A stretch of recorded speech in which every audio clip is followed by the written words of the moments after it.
ئایا دروستە ئافرەت بەبێ مەحرەم بچێ بۆ عەمرە؟ طبعا دروست نییە ئافرەت بەبێ مەحرەم هیچ سەفەرێ بکە، سەفەری حەج و عەمرە بێ یاخود هەر سەفەرێکی تر بێ،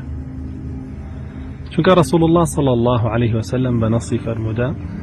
كلا صحيح بخاري ومسلم هاتوا أفرمي لا يحل لامرأة تؤمن بالله واليوم الآخر تسافر مسيرة يوم وليلة إلا مع ذي محرم عليها. أفرمي حلال نية بو هيج آفرتك، هيج آفرتك قورة بي بچوك بي گنج بي پير بي هر چوانيك بي كباوري با الله بروجي دعايها سفر بك، هر سفر به هي حج به عمره به هي سرداني كردن به هي پێداویستی و کار و کەسابەت به هي هەر شتێک بێ سەفەر بکە کە سەفەرەکەی شەو ڕۆژێکی پێ بچێ، ڕێگاکەی ئەگەر بێت و بەوشتر بڕوە، بە ئەسب بڕوە، بە هەر شتێ بڕوە شەو ڕۆژێکی پێ بچێ ئیلا ئەبێ مەحرەمی خۆی لەگەڵا بێ، بۆی نییە بەبێ مەحرەم بڕوە. لە فەرمودەیەکی ترا رسول الله صلى الله عليه وسلم لسان فرمي لا تسافر المرأة إلا مع ذي محرم ولا يدخل عليها رجل إلا ومعها محرم. بهيج شوية آفرت بوينية سفر بك هيج سفره وهيج آفرتكيش بوينية هيج سفر بك إلا بمحرم خوي لقلابه وبهمان شيء وهيج آفرتي بوينية ريبا هيج بيعك بي لقل دابني شيء لهيج جيك هايك إلا بمحرم خوي لقلابه. لابويا براستي خطر أو بابته كابراك لمجلسك يا أبي فرمي رسول الله صلى الله عليه وسلم إني أريد أن أخرج في جيش كذا وكذا وامرأتي تريد الحج فقال اخرج معها يا رسول الله صلى الله عليه وسلم من ينبو جهاد لشكريكي أما ذكراوة كجناب داما ذكردوا جنكشم درت وابو حج فرمي برا بقى بجنكتا قال يا برا بو حج ما يبو جهادك ويبراسي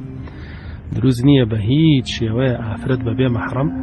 بچێ بۆ حەج یاخود بۆ عەمرە یاخود هەر سەفەرێکی تر بکە کە ئەگەر بێت و مودەکەی بە وشتر بێ یاخود بە ئەسب بێ شەو ڕۆژێ بێ. لەم فەرمودەی دووەمیشە ئەسڵان شەو ڕۆژی دیاری نەکردووە هەموو سەفەرێکی وتۆ، بۆیە زانایانە فەرموون هەر سەفەرێکە دەرچوون بێ لە شارەکەی خۆت حرامە لەسەرت. طبعا بۆچی رسول الله صلى الله عليه وسلم وافەرمێن بۆچی لە شریعەتی ئیسلامە حرامە ئافرەت بەبێ مەحرەم سەفەر بکە؟ لەبەر چەند خاڵە. یەکەمیان ئافرەت ئەزانین وەکو پیاو نییە، لاوازە لە بەرگریکردن لە خۆیە، پێچێ عەزێت بدرێ لە ماڵیە لە خودی خۆیە لە ناموسیە ئەتوانێت بەرگری لە خۆی بکە، بۆیە مەحرەمێکی لەگەڵ بێ ئەوە بێتە سەنەد و پشت بۆی بەرگری لێکە. خاڵی دووەم لەبەرەوەی فاسق و شەهوەت چیەکان کە بینیانم ئافرەتە پیاوێکی پیاوانی لەگەڵایە سەڵی لێەکەنەوە تەماع ناکەنە ناموسی هەوڵ نادەن پێی بگەن. خاڵی سێم ئافرەت کۆمەڵە پێداویستی خۆی هەیە کە ئیلا پێویستی بەوە هەیە کە مەحرەمێکی لەگەڵا بێ بۆی جێبەجێ بکە نەوەک داوا بکە لە خەڵکی تر و ئەویش لە بەرامبەرا بۆی بکە. هەندێک لە زانایان لەوانە شافعی مەذهبەکان و مالکی مەذهبەکان ئاڕایان وایە کە ئافرەت دەتوانێت بە بێ مەحرەم سەفەری حەجی فەرض بکە، عەمرەش نا، حەجی فەرض. چونکە بەڕاستی لای مالیکیەکان ئەسڵەن عەمرە فەرض نییە، سونەتە،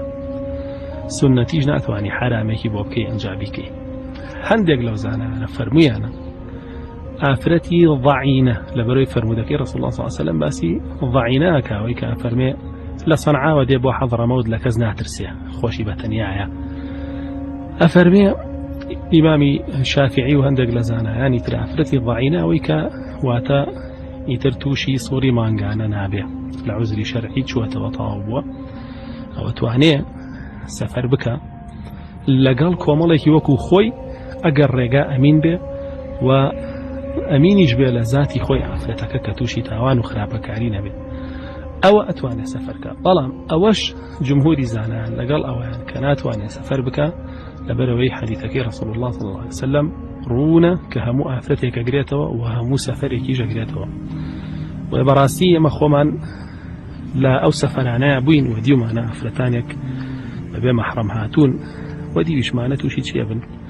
إنسان خوي لا جيجينا دا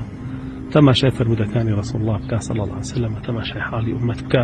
بابەتەکان بەڕوونی و بەجوانی دیارن کە رسول الله صلی الله عليه وسلم وی حرام کردبێ لە سەردەمی خۆیان کە سەردەمی